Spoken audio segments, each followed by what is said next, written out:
आप देख रहे हैं TNB।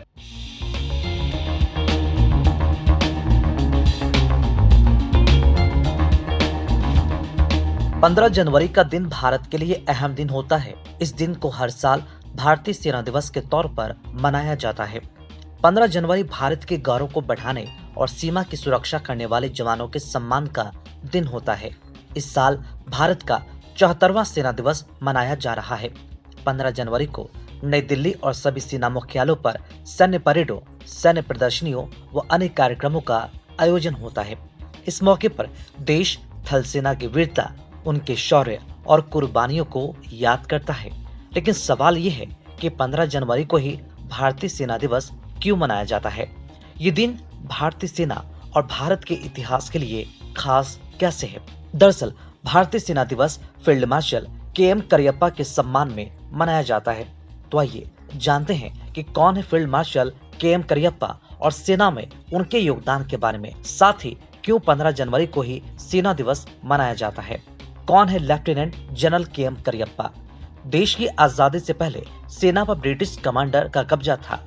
साल 1947 में देश के आजाद होने के बाद भी भारतीय सेना का अध्यक्ष ब्रिटिश मूल का ही होता था। साल 1949 में आजाद भारत के आखिरी British commander in chief general Francis butcher थे, जिनकी जगह ली भारतीय लेफ्टिनेंट जनरल KM करियप्पा ने। वह आजाद भारत के पहले भारतीय सैन्य अधिकारी थे और भारत पाकिस्तान के बीच हुए युद्ध में उन्होंने ही भारतीय सेना का नेतृत्व किया था। बाद में करियप्पा फील्ड मार्शल भी बने। 15 जनवरी को ही क्यों होता है सेना दिवस? दरअसल फील्ड मार्शल KM करियप्पा आजाद भारत के पहले भारतीय सेना प्रमुख 15 जनवरी 1949 को बने थे।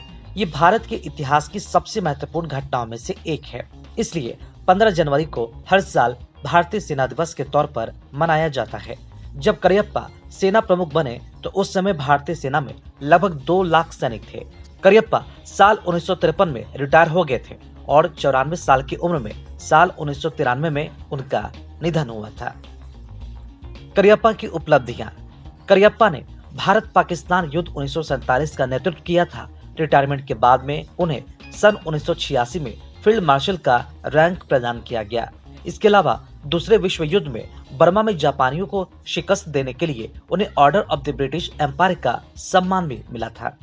कब हुआ था भारतीय सेना का गठन? राजा महाराजाओं के दौर में हर शासक के अपने सैनिक होते थे, लेकिन ईस्ट इंडिया कंपनी ने भारतीय सेना का गठन साल 1776 में कोलकाता में किया। उस समय भारतीय सेना ईस्ट इंडिया कंपनी की सैन्य टुकड़ी थी, जिसे बाद में ब्रिटिश भारतीय सेना का नाम मिला और अंत में भारतीय थल सेना के तौर पर देश के जवानों को पहचान मिली। TNB की पूरी टीम की तरफ से 15 जनवरी यानी कि भारतीय सेना दिवस के उपलक्ष्य पर ढेर सारी बधाइयाँ। खबरों में फिलहाल इतना ही। देश और दुनिया की ताज़ा अपडेट्स के लिए लॉगिन करें www.thenationalbulletin.in पर।